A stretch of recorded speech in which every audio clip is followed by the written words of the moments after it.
بسم اللہ الرحمن الرحیم. دس از آمنہ اور آج کا ٹاپک ہے فوڈ انسیکیورٹی ان پاکستان. جیسے کہ آج کا ٹاپک فوڈ پہ ہے تو اس سے ریلیونٹ ہی میں آپ کو ایک اچھی بات بتاتی ہوں. جنت میں جانے کا سب سے آسان راستہ لوگوں کو کھانا کھلاؤ. اب جب کسی سے یہ کہا جاتا ہے تو وہ کہتے ہیں ہم تو ابھی بچے ہیں, ہمارے پاس پیسے نہیں ہوتے, ہمارے تو بس اپنی پاکٹ منی ہوتی ہے. Person that is younger than the age of 12 وہ واقعی ہی بچہ ہے. ایسے لوگ جو کہ 12 سال کی عمر سے بڑے ہیں legally and in Islamic context وہ بچوں میں انکلوڈ نہیں ہوتے ہیں. تو آپ کے پاس جتنی بھی پاکٹ منی ہو کسی ایک انسان کو تو کھانا کھلا ہی سکتے ہیں نا. So think about it and straight away اپنے ٹاپک پہ آتے ہیں. Food insecurity in Pakistan. Food insecurity ہوتی کیا ہے؟ فوڈ انسیکیورٹی مینس کہ دنیا میں ایسے لوگ بھی ایگزسٹ کر رہے ہیں جن کی فوڈ تک ایکسیس نہیں ہے, فوڈ اویلیبلٹی نہیں ہے, جس کی وجہ سے ان کی نشو و نما نہیں ہو رہی ہے, وہ انڈر نرشڈ ہیں. انٹروڈکشن پہ آتے ہیں. انٹروڈکشن میں آپ کو یہ دکھاؤں گی کہ کرنٹ کنٹیکسٹ میں پاکستان میں کس حد تک سویئر قسم کی فوڈ انسیکیورٹی ہے. Pakistan produce largest crop wheat. Pakistan سب سے زیادہ جو پروڈکشن کر رہا ہے وہ گندم کی کر رہا ہے. یو این کے مطابق پاکستان دنیا میں 8ویں نمبر پہ ہے ویٹ کی پروڈکشن کرنے میں. لیکن اس کے باوجود پاکستان میں سویئر قسم کی فوڈ انسیکیورٹی ہے. بہت سے لوگ ایسے ہیں جو رات کو بھوکے پیٹ سوتے ہیں, بہت سے لوگ ایسے ہیں جو کہ انڈر نرشڈ ہیں. جیسے کہ اگر میں 2018 کی بات کروں, نیشنل نیوٹریشن سروے کے اکارڈنگ پاکستان میں 36.2% لوگ ایسے تھے جو کہ فوڈ سیکیورٹی کو فیس کر رہے تھے. 36.2 کب؟ 2018 میں. اور 20% ایسے تھے جو کہ انڈر نرش تھے, جن کو خوراک نہیں مل رہی تھی جس کی وجہ سے وہ انڈر نرش تھے. The U N world food programme, یہ یو این کی لیٹسٹ ریسرچ ہے پاکستان میں. پاکستان میں 45% بچے ایسے ہیں جو کہ 5 سال کی عمر سے کم ہیں. اب ان 45 سال کے بچوں میں سے 5% بچے ایسے ہیں جن کو خوراک کی کمی ہے, خوراک ان کو نہیں مل رہی, and they are literally stunted. ذہنی نشو و نما ان کی نہیں ہو رہی ہے. کیوں؟ کیونکہ ان کے پاس خوراک ہی نہیں ہے کہ وہ اپنے بچوں کو دیں اور ان کے بچے صحیح طرح سے نرشڈ ہوں. تو اس سے آپ کو ایک اندازہ ہوگا کہ پاکستان میں کس قدر سویئر قسم کی فوڈ انسیکیورٹی پائی جاتی ہے. فوڈ سیکیورٹی بیسیکلی کیا ہوتی ہے؟ when all people at all time have access to safe, sufficient, nutritious food to maintain healthy and active life. Food security ہوتی ہے کہ جب کوئی بھی ملک ہے وہاں کے سارے لوگ, یہ میٹر نہیں کرتا کہ وہ غریب ہے یا امیر ہے, میٹر یہ کرتا ہے کہ ان کے پاس فوڈ ہو, سیف قسم کی, سفیشینٹ قسم کی, ہیلدی قسم کی فوڈ ہو ان کے پاس, تاکہ وہ اپنی ایک ایکٹیو اور ہیلدی لائف کو مینٹین کر سکیں. اسے کہتے ہیں food security. Now components of food security. کب پتہ چلے گا کہ ایک ملک میں فوڈ سیکیورٹی کو انشور کروایا جا رہا ہے؟ Number 1, availability of food. Food کی اویلیبلٹی ہو. پہلے ہی بتا چکی ہوں یہ میٹر نہیں کرتا کہ آپ امیر ہیں یا غریب ہیں, سب کو فوڈ کی اویلیبلٹی انشور کروائی جائے. Number 2, access to that food. اب جو فوڈ آ رہی ہے مارکیٹ میں اس فوڈ تک سب کی ایکسیس ہو. مطلب فوڈ کی جو پرائسز ہے اس میں ایسے سوئنگز نہیں ہونے چاہیے کہ غریب لوگ اس کو خرید نہ سکیں. دین فوڈ یوٹیلائزیشن اینڈ ایبزارپشن, اور سب اس کو یوٹیلائز کر سکیں ان آ سوٹیبل وے. مینس فوڈ کی ویسٹیج کم سے کم ہو, اس کی ایبزارپشن, اس کی یوٹیلائزیشن ایک بیٹر وے میں ہو. Number 4, equal distribution of food. اب اکثر ٹی وی پہ یہ نیوز چلتی ہیں کہ اتنے من چینی کو چھپا لیا گیا, اس کی بوریاں ملی ہیں, پھر ان کے وہاں تالے لگ جاتے ہیں اور کیس چلتا ہے. بہت سے ایسے کیسز آتے ہیں. کیوں آتے ہیں؟ کیونکہ فوڈ کی ایکول ڈسٹریبیوشن نہیں ہوتی ہے. پاکستان میں سارا قصور صرف گورنمنٹ کا نہیں ہوتا, عوام بھی رسپانسبل ہے. اب گورنمنٹ تو یہ کسی کو نہیں کہتی نا کہ آپ اتنے من گندم چھپا لیں, آپ اتنے من چینی چھپا لیں. ہمارے عوام کے اپنے ہی اعمال ایسے ہیں. تو ایکول ڈسٹریبیوشن کو انشور کروایا جائے تبھی فوڈ سیکیورٹی انشور ہوگی کسی بھی ملک میں. Now let's talk about factors.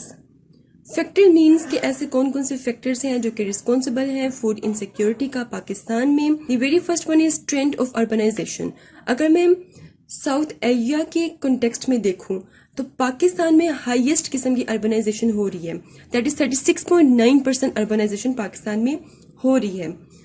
اور اربنائزیشن بیسیکلی کیا ہوتی ہے کہ سیٹلمنٹ زیادہ ہو رہی ہے اور ییلڈ کے لیے پروڈکشن کے لیے جو آپ کی اسپیس ہے وہ کم سے کم ہوتی جا رہی ہے. یہ سب کو پتہ ہے کہ ہماری جو ایکسپورٹ ہے وہ کس پہ بیس کرتی ہے, ہماری ویٹ پہ, ہماری رائس پہ بیس کرتی ہے. Number 2, over population and growth rate. Pakistan میں پاپولیشن بہت زیادہ بڑھ رہی ہے, یہ بھی ایک فیکٹر ہے. پاپولیشن زیادہ ہے جس کی وجہ سے فوڈ انسیکیورٹی کو فیس کرنا پڑ رہا ہے. یہاں پہ UN کی میں ایک ایگزامپل دوں گی. UN کے اکارڈنگ اگر دنیا کی آبادی 6 ارب ہے تو اس ٹائم پریزنٹ کنٹیکسٹ میں دنیا میں 10 ارب خوراک پیدا ہو رہی ہے.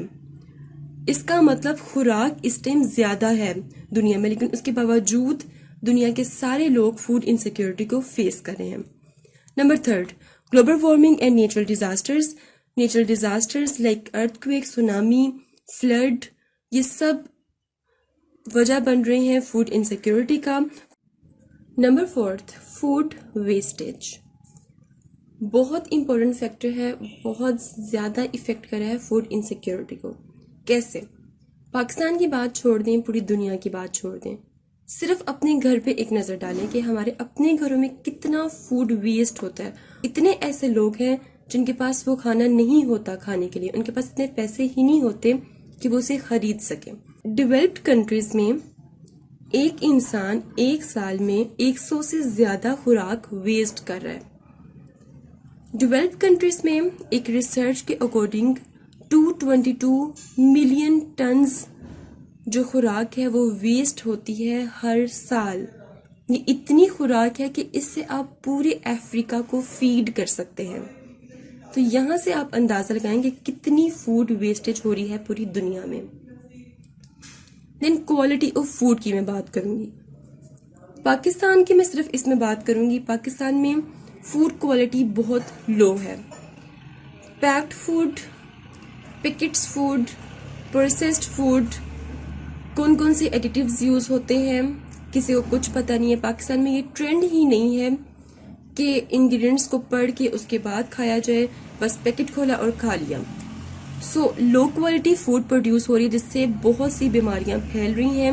پاکستان کے بہت سے ڈسٹرکٹس سفر کر رہے ہیں ان ڈیزیزز کو جو کہ فوڈ کی کوالٹی لو ہونے کی وجہ سے ہے. پرائسز آف فوڈ, جیسے ہی کوئی چیز کم ہوئی اس کی پرائس فوراً سے بڑھ جاتی ہے. یہ نہیں سوچا جاتا کہ غریب لوگ اس کو خرید سکتے ہیں کہ نہیں, سب صرف اپنا فائدہ دیکھتے ہیں. سو پرائسز میں بہت زیادہ سوئنگز آتا ہے, غریب لوگ اسے خرید ہی نہیں سکتے. اس پہ تو بہت زیادہ چیک اینڈ بیلنس گورنمنٹ کو رکھنا چاہیے. The most important initiatives, government کے کیا انیشیٹیوز ہونے چاہیے تاکہ فوڈ سیکیورٹی کو انشور کروایا جائے. دی very first one is economic growth and adjustment. Pakistan کی اکانومی سلو ڈاؤن ہے جو کہ سویئرلی ہٹ کرتی ہے فوڈ سیکیورٹی کو. تو فوڈ انسیکیورٹی کو ختم کرنے کے لیے پاکستان کو اپنی اکنامک گروتھ انشور کروانی پڑے گی اینڈ دین ایڈجسٹمنٹ کرنی پڑے گی. Second, increase savings and investment. Develop countries جتنی بھی ہیں وہ کیوں ڈیولپڈ ہیں؟ کیونکہ وہ اپنے پاس سیونگز رکھتی ہیں, کیونکہ کسی بھی مشکل حالات کے لیے وہ اپنے پاس سیونگز رکھتی ہیں. اگر میں ملک کی بات نہ کروں, اسٹیٹس کی بات نہ کروں, اپنے گھر کی بات کروں, تو گھروں میں کیا ہوتا ہے کہ ہمیشہ تھوڑے تھوڑے سے پیسے بچا کے رکھتے ہیں تاکہ مشکل وقت میں کیا ہو کہ اس کو سیو کیا جا سکے. اب پاکستان ہمیشہ IMF, ورلڈ بینک یا فرینڈلی کنٹریز سے کیوں مانگ رہا ہوتا ہے؟ کیونکہ اس کے پاس سیونگز کم ہیں. اگر پاکستان اپنی سیونگز بڑھا دے گا اور پھر انویسٹمنٹ کرے گا اپنے ملک میں تو اس کا فائدہ بھی ہوگا. اگر قرض لے کر اپنے ملک پہ انویسٹ کرے گا تو ہم بس پھر بیکاری بن کے ہی رہیں گے, ہم اپنے ملک کو گروتھ ٹریک پر نہیں لے کے جا سکتے ہیں. Number 3, agriculture sector. Agriculture sector no doubt ایک بہت کرٹیکل رول پلے کرتا ہے فوڈ سیکیورٹی کو انشور کروانے کے لیے گورنمنٹ کو چاہیے کہ ایگریکلچر سیکٹر پہ فوکس کرے, کچھ امپروومنٹس لے کر آئے. Number 4, food self sufficiency. It's mean that کہ پاکستان پاس اتنی خوراک ہو کہ اپنی پاکستان کی پوری پاپولیشن کو وہ اچھی طرح سے ڈسٹریبیوٹ ہو. فوڈ سیلف سفیشینسی کا مطلب ہوتا ہے کہ پاکستان میں فوڈ کی پروڈکشن زیادہ ہونی چاہیے, پلس فوڈ کی ڈسٹریبیوشن بھی اچھی ہونی چاہیے, تبھی فوڈ سیلف سفیشینسی انشور کی جائے گی. مطلب پروڈکشن زیادہ ہو اور ڈسٹریبیوشن بھی اچھی ہو. Number 5, development with emphasis on poverty alleviation. It's mean that کہ گورنمنٹ کو چاہیے کہ اپنے ملک میں ریفارمز لے کے آئے, ڈیولپمنٹ کرے, لیکن اس کے ساتھ ساتھ ملک سے پاورٹی کی ریڈکشن ہونی چاہیے. غربت کا خاتمہ ضروری ہے. لوگوں کے پاس پیسے ہوں گے, لوگوں کے پاس اتنی کیپیسٹی ہوگی کہ وہ خوراک خرید سکیں گے اور اپنی نرشمنٹ کر سکیں گے. Number 6, subsidies should be given to farmers. اب جب بھی ہم لون لیتے ہیں ورلڈ بینک یا IMF سے, تو IMF اور ورلڈ بینک یہ کنڈیشنز رکھتے ہیں کہ آپ اپنے فارمرز کو سبسڈیز نہیں دیں گے. بہت سی کنڈیشنز ہوتی ہیں, پہلے اس پہ ایک الگ سے لیکچر ہوگا. چاہے IMF چاہے ورلڈ بینک جو مرضی کنڈیشنز رکھے, لیکن گورنمنٹ کو چاہیے کہ اپنے فارمرز کو سبسڈیز دیں تاکہ وہ کراپ کی پروڈکشن زیادہ کریں, ایکسپورٹ بھی اچھی ہو, اور ہم اپنے ملک میں بھی فوڈ کی سیلف سفیشینسی کو انشور کروا سکیں. Banks should give loans to farmers. اب سب سے زیادہ ایکسپورٹ میٹر کرتی ہے ہماری ویٹ پہ, تو گورنمنٹ کو چاہیے کہ بینکس پہ کچھ ایسی پالیسیز لاگو کریں کہ بینکس فارمرز کو لون دیں, وہ اپنی پروڈکشن بڑھائیں, لیکن شرط یہ ہونی چاہیے یہ جو لونز ہوں یہ انٹرسٹ بیسڈ نہ ہوں, سود پہ مبنی یہ لونز نہیں ہونے چاہیے. اس کے علاوہ ہمیشہ جو ایک ہی ڈرا بیک پاکستان کا وہ یہ ہے کہ پالیسیز بنتی ہیں, پالیسیز امپلیمنٹ نہیں ہوتی ہیں. پالیسیز تب ہی امپلیمنٹ ہوں گی جب گورنمنٹ کوئی انسٹیٹیوشن بنائے اور وہ انسٹیٹیوشن 4 سے 6 مہینے بعد دیکھے کہ کیا جو پالیسی بنی ہے اس پہ کام ہو رہا ہے, کیا جو پالیسیز بنی ہے وہ امپلیمنٹ ہوئی ہیں, تب ہی ایک ملک میں پالیسیز امپلیمنٹ ہوں گی. اب اگر میں کرنٹ گورنمنٹ کی بات کروں تو کیا گورنمنٹ اپنا جو کام ہے وہ ٹیک اپ کر رہی ہے یا نہیں. دیکھیں جو 1 سال ہوتا ہے نا جب کوئی بھی گورنمنٹ آتی ہے تو وہ سب سے پہلے اپنی ڈائریکشن پہ فوکس کرتی ہے. دوسرا سال جو ان سا ہوتا ہے وہ فوکس کرتی ہے پالیسی بنانے میں. تیسرا سال جو ان سا ہوتا ہے وہ فوکس کرتے ہیں اس پالیسی کو امپلیمنٹ کرنے میں. اتنے میں 2 سال رہ جاتے ہیں, 2 سال میں وہ کچھ کر جاتے ہیں اور ان کی حکومت ختم ہو جاتی ہے. کبھی بھی ملک ایسے نہیں چلتے ہیں. آتے ساتھ پالیسیز بنائیں, آپ کی اپنی ڈائریکشن ہونی چاہیے, پالیسیز بنائیں اور پالیسیز امپلیمنٹ کرنے کے لیے انسٹیٹیوشنز بنائیں, تب ہی ایک ملک ترقی کر سکتا ہے. یہ کچھ انیشیٹیوز تھے. ہوپ فل آپ کے لیے یہ ویڈیو ہیلپ فل ہوگی. ملتے ہیں نیکسٹ ہاٹ ایشو کے ساتھ. انٹل دین مجھے اپنی دعاؤں میں یاد رکھیں. ٹیک کیئر اینڈ اللہ حافظ.